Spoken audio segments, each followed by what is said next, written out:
கிறிஸ்துவின் அன்பு எங்களை என்ன செய்கிறது? நெருக்கி ஏவுகிறது.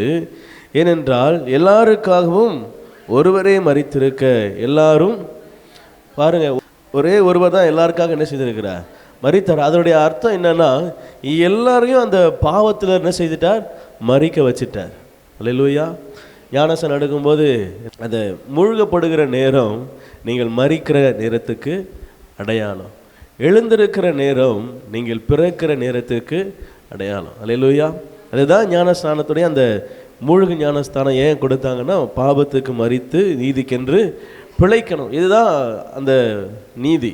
பாருங்க, இப்போ ஆண்டவர் சொல்கிறாரு, நான் சிலுவையிலே மரித்த பொழுது என்னோடு கூட சேர்ந்து நீங்களும் பாவத்துக்கு என்ன செஞ்சிட்டீங்க? மரிச்சிட்டீங்க.